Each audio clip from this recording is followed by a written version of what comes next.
I'm pleased to introduce our guest, Kaj Pedersen, who is our district governor for 5030. That's our district for this greater Seattle area.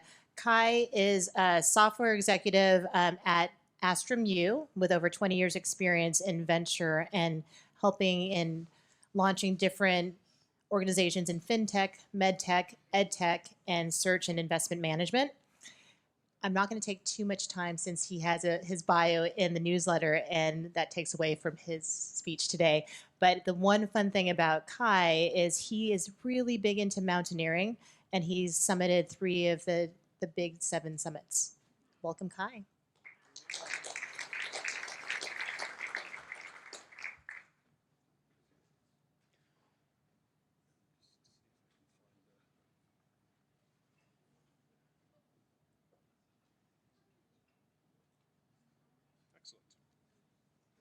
Well, thank you very much, Rochelle. And as many of you know, and I'm going to see if I can get this thing to work.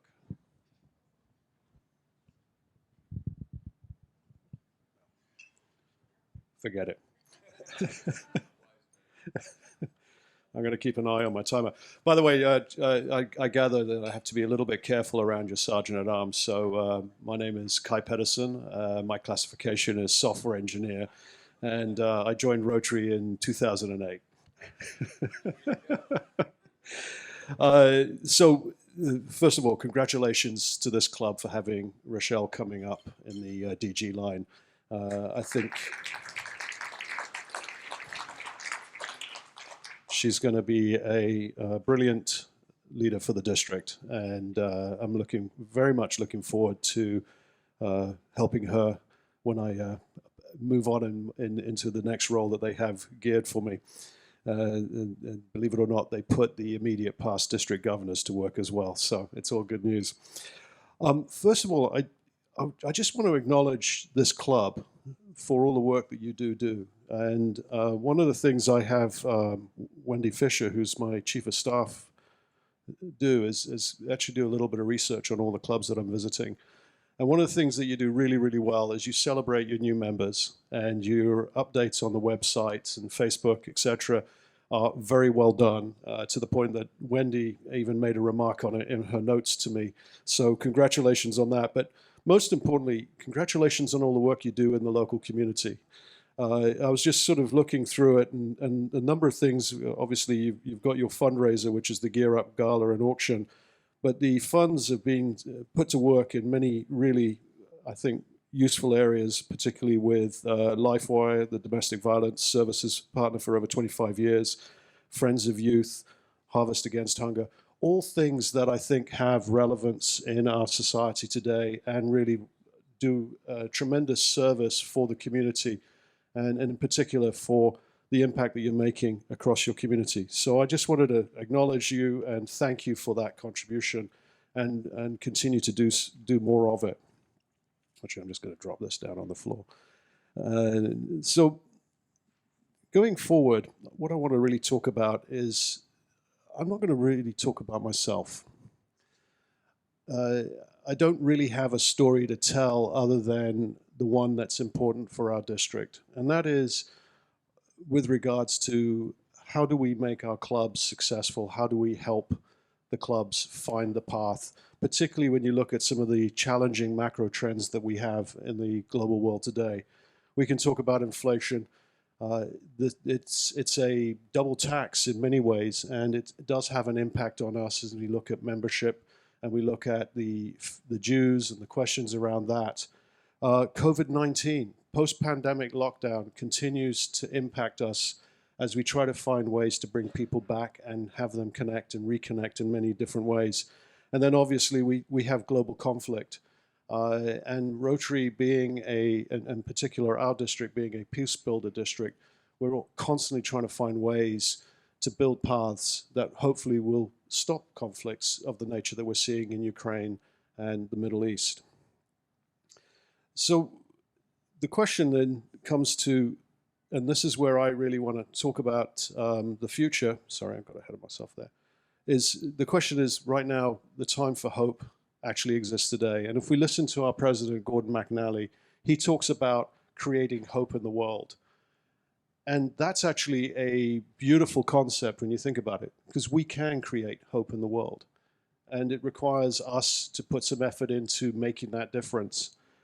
And one of the things that I'm looking at is, how does that help us with membership engagement?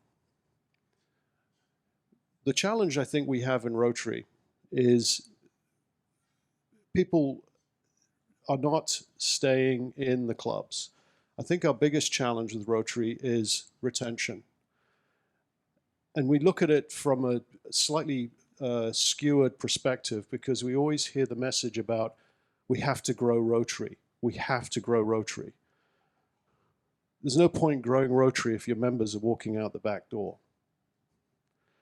And so one of the things we've been looking at with District 5030 is this idea of, how do we engage our membership? What do we do to make a difference? And one of the things that I think is important is, what can the clubs do to make that difference? And I think what you're doing here in Bellevue is actually tremendously impressive.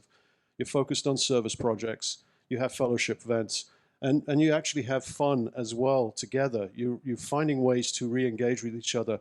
And Tim, it's great to see you join as a member with this club, because frankly, as member number 146, and perhaps one of the newest Rotarians of the 1.4 million of us that exist in the world, it's great that you have chosen to be part of Bellevue. And I think you're going to find that there's a lot of friendships here. But it's really, the task I give to each of you is, how are you going to make sure that Tim stays engaged? How are you going to bring him into the fold? How are you going to make sure that he feels so inspired and so driven that he'll stay with Rotary and bring in other future members as well by telling your story? And we also have another challenge within the district, which is, if we look at our data for the last 5 years, 85% of our membership loss has actually come from our top largest clubs in the district. And that's of concern to, I think, not just you, but also to the rest of us. And when I say the rest of us, I mean every single club in the district. Because without our large clubs, we lack that benefit that comes from the gravitational pull you have within the district. We lack the opportunity to actually partner with you and do service initiatives. We lack the opportunity to actually innovate because of the things and ideas that come from our larger clubs. The spillover benefits from our larger clubs are real for the smaller clubs. And so one of the focuses that we have, and I know President Jamal's been very kind, and other membership, Celia and others from Bellevue, have actually joined the other 4 large clubs, so that we can focus on what strategies can we put in place so that we can get our large clubs into that state where they're healthy and growing, and the spillover benefits come to the smaller clubs so they can re-engage. We think we're getting there, by the way. Oh, that's terrible, isn't it? Okay, well, I'm going to try and point it out. If you look at this blue line here, the dark blue line, that's actually comparison to last year's trend of membership. Now, one of the interesting things that happens in Rotary is, at the end of the Rotary year, we readjust and everything drops back down to the start again. But what's really encouraging is we're starting to see ourselves grow and continue that growth trajectory. So I'm hoping by the end of this year, we'll have another upswing, because people are re-engaging and clubs are getting involved.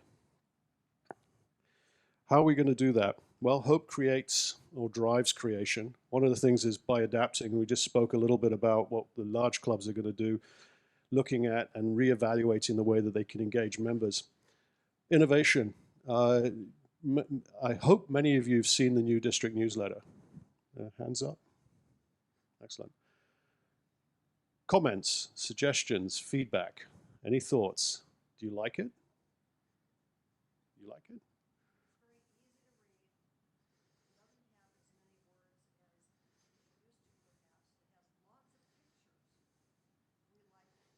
Bingo. That was the target. And one of the things we noticed is, if we want to, well, 2 things. You're right. The last newsletter was very dense. A lot of information. I suspect very few of you actually read it. And I know that because the statistics tell us that. The other piece was, it was the clubs telling each other what they're doing. There was nothing in there that's going to be appealing to an outside audience. This is where district can help. We can actually, by creating a contemporary newsletter that can be shared with others, we can show them what the possibilities are within Rotary and how to be a part of Rotary. And so we've done the same with our website. And we're modernizing all of our technical and social media platforms to create an omni-channel experience, with a view that the clubs will also be able to participate in it. In fact, we just launched this last week, a content tool that allows you to submit your own articles and submit your own stories and events, with a view that we can then spread that out through our social media networks and have the clubs drive it so that it can be blasted to a broader audience. And we think this is going to help us grow, because people will actually hear who Rotary are and what we're about. And then we're also going to, I think, look at the changes that are going on in our community. One of the challenges we have with Rotary is our community is changing all around us. And we have, and for this area, in fact, it's been amazing, because we have so many diverse audiences coming into the area now. And one of the things that we have to find a way to do and engage with that diversity is help people understand that when you come into Rotary, you're coming here where you're in a place where there's dignity and respect for who you are as a human being. And you're here because we value you as a human being. And you are going to create belonging that way. And I'm being very deliberate in the words I use, because I want to take the politics out of it. I want us to focus on the fact that each of us are here because we have a sense of service and we want to give back to our community. And we also have a diverse audience who want to have the same experiences and want to belong to an organization like Rotary where that can happen. And so we'll continue to tap into that opportunity and see how we can grow through it. But I think there's another challenge as well. And that is the comfort, the status quo is actually leading to a denial of the reality around us. And there's many clubs who have sort of said, well, this is the way we've always done it. You're all business people in this room. If we said that as businessmen or women, and we actually said, well, this is just the way we've done it, we wouldn't be surprised if our customers decided to go to somebody who's going to do it better, that's actually helping serve the customer better. Rotary needs to do the same. We've been around for over 100 years. Do you think our model has changed over that 100 years? Absolutely. And yet we're stuck for some reason in believing that we have to do things the same way over and over again. That is the definition of madness, insanity, banging our head against the wall, hoping that something different is going to come from that outcome. The reality is we have to change the way we engage with our audience. We have to redefine the value of Rotary.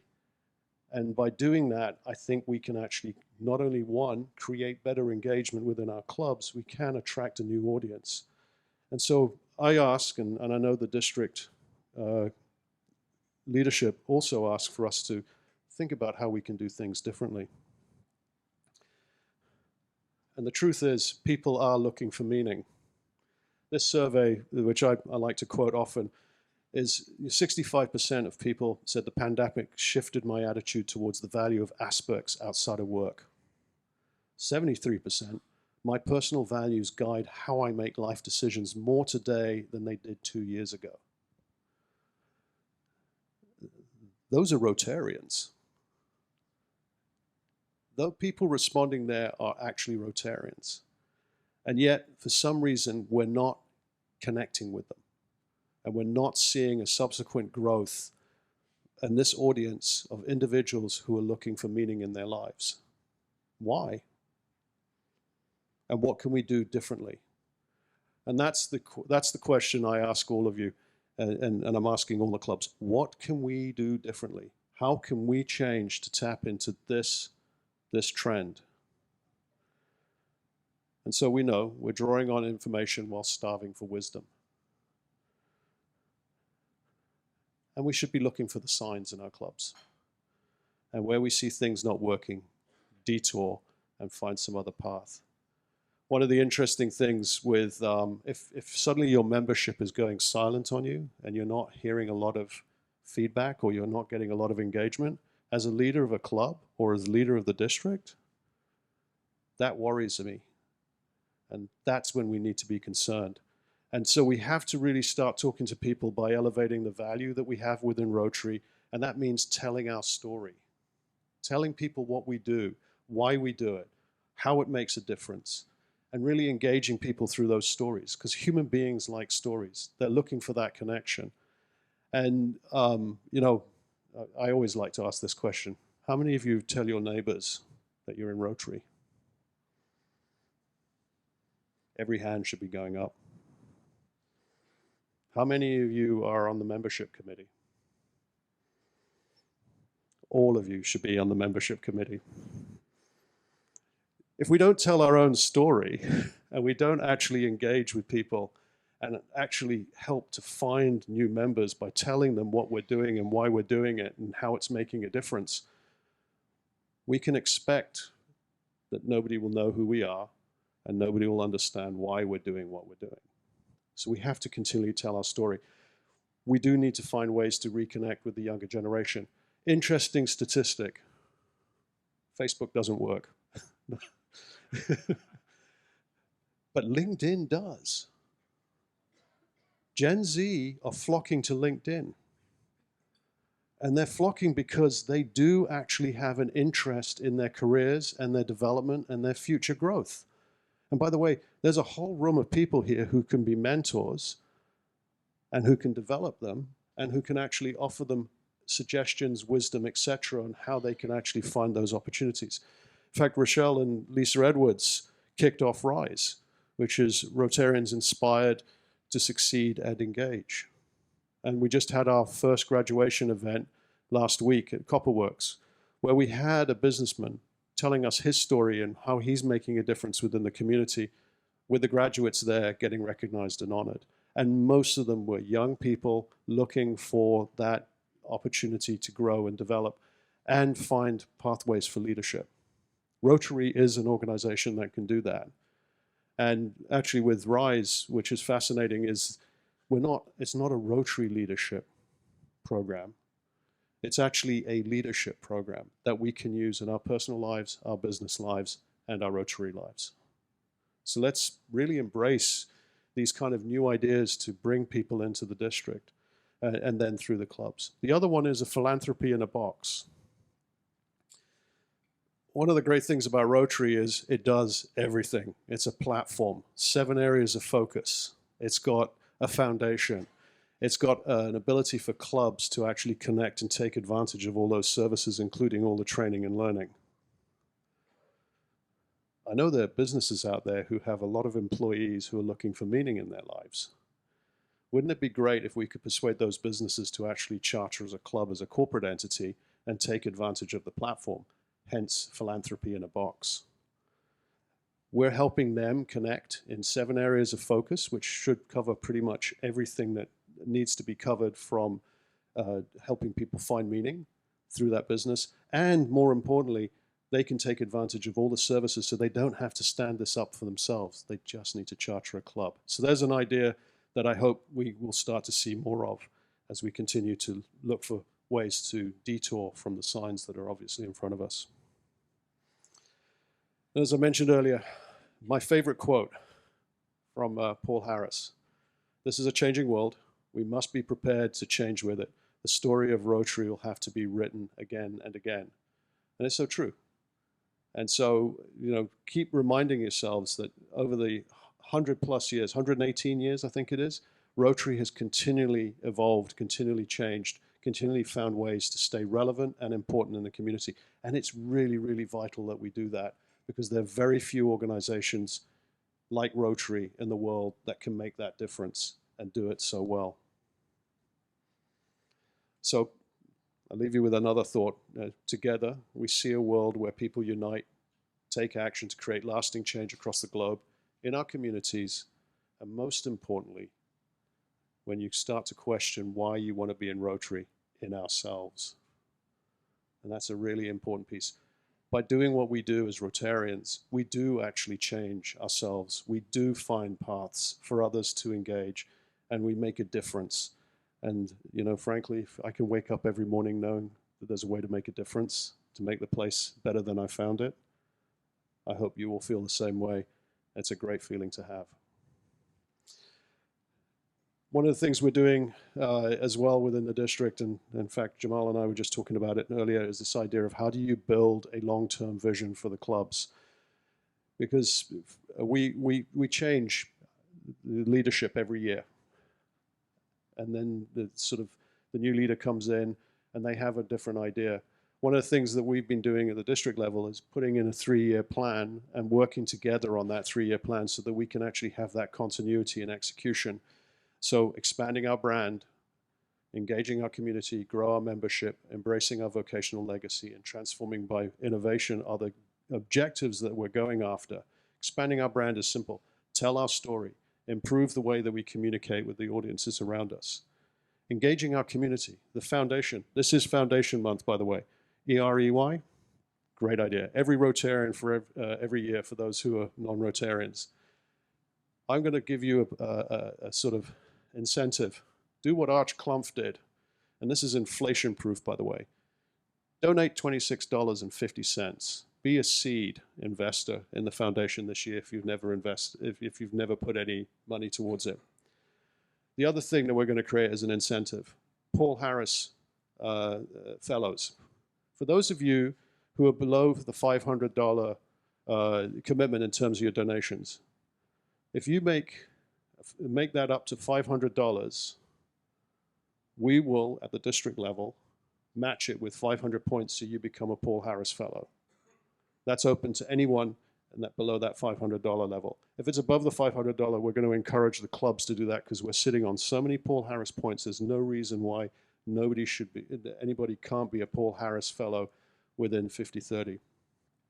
And then for those of you who are looking to do more, we are going to launch the Awaken Society, which is for those who are willing to contribute $5,000 a year to be a part of a district-centric Awaken Society where we can celebrate that giving. These are the things that we're trying to do to make a difference, to try and find ways to engage people, because the foundation is our magic. It is the one thing that I love and cherish, is our ability to raise money at the club levels, partner with others, and sort of add in that extra support from the foundation, whether that's for a district grant or for a global grant. So I leave you with the last question. Where are you going and how will you get there? And as Rotarians, we should be asking ourselves that. And so I ask you, where are you going and how will you get there? And I hope you have a sense of understanding around how you can tell the story, embrace your community, innovate where it makes sense, and really sort of capture that vocational legacy as well. And let's make Rotary relevant. And with your help, I think we can. Thank you very much.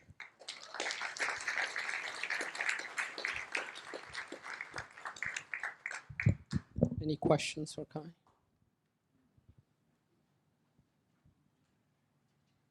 Do you want to address how I'm thinking about younger people, Rotaract and other things, how's that whole effort going this year in your years? Yeah, so I have to say I'm absolutely thrilled with the interactors. For those of you who were at district conference, you would have seen, I think 16 interactors, large group, and we gave them the plenary session on Saturday morning. And believe it or not, I got a lot of pushback from some of the conference organizing committee. It's like, you can't just give them the floor and have them own it. It could be a disaster. I said, well, actually, I think it's going to be great. Let's try it. Let's experiment. And so the Cassie Howder, who was leading the group, came up to me and said, well, what are your expectations? And it was very simple. I said, surprise and delight me. And boy, did they surprise and delight all of us. They came and they knocked it out of the park. And not only did they knock it out of the park, on the back of that presentation that morning, we already had increased applications. I think 12 clubs now want to do a Rotary Youth Exchange. We got Rylers reinvigorated, and we got people asking about Interact clubs. So it's great. My concern, though, is with Rotaract, because they're making the adjustment to becoming full members of Rotary. And that's starting to, that has some ramifications, and we're not seeing the engagement that I'd like to see from Rotaractors, because they asked for this. They wanted to be full members of Rotary, which means, you know, you have to run a club, you have to raise money, etc. And suddenly the hard work is not as compelling as they had it before. So we're working on that, though. We'll find ways to engage them, which is why I'm excited about LinkedIn, because I think we can engage them that way. Kai, you'd be pleased to know that we have Casey and a few of the young kids here in our club following that. So, Excellent. any other questions? Absolutely. So I'm a data guy. On the where are you going, it looks like the outcome is growth. So what's the growth you're looking at per year, percentage-wise? Yeah, so I think, so the metrics I watch the most, that's a good question, is membership growth. So what I'm hoping is less churn, more retention. So by the end of the year, I'd like to see at least 50 to 75 new members within Rotary and no churn. And right now, we're running at net 15, so we got some way to go on that. On the foundation side, I am looking to see if we can hit our target of 1 million again this year. So, and we did it last year, and I think we can do it again this year. So really sort of trying to encourage people. That's why we're doing the Paul Harris Fellow, which is an award for $1,000 recognition.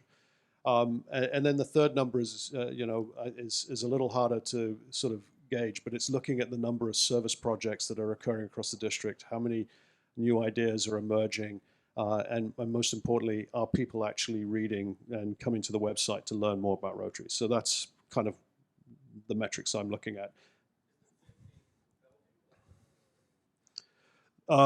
So that's for the district. So what's happening is you can see, and the reason why I say that is that we have this kind of churn thing going on. Now, if we can prevent that because we've got engaged clubs, that number should continue to go.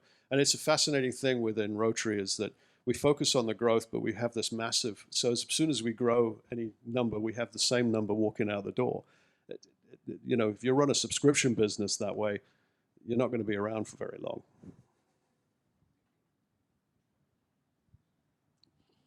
Let's see here.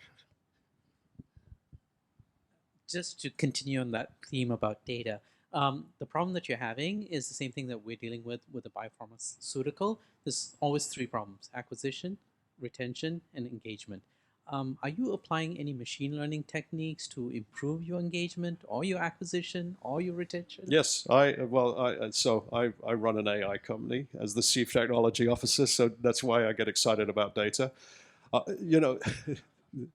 Crazily enough, we have a lot of data within Rotary, and it's there. I mean, you just go into Rotary Central or you go into our database, DACDB, and you can pull out, you can look at the numbers. That's one of the reasons why I can tell where 85% of my churn is coming from, if you want, over the last 5 years.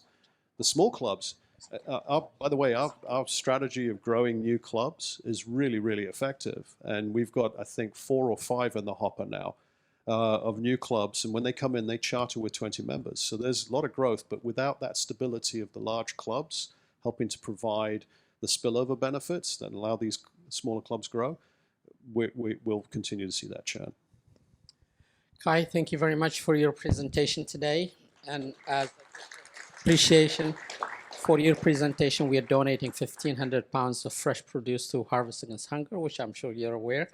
And we also have a mug for our signature project, the Inspiration Playground, that you could use for your morning coffee. Excellent. Thank you for making the time to join us. Thank you.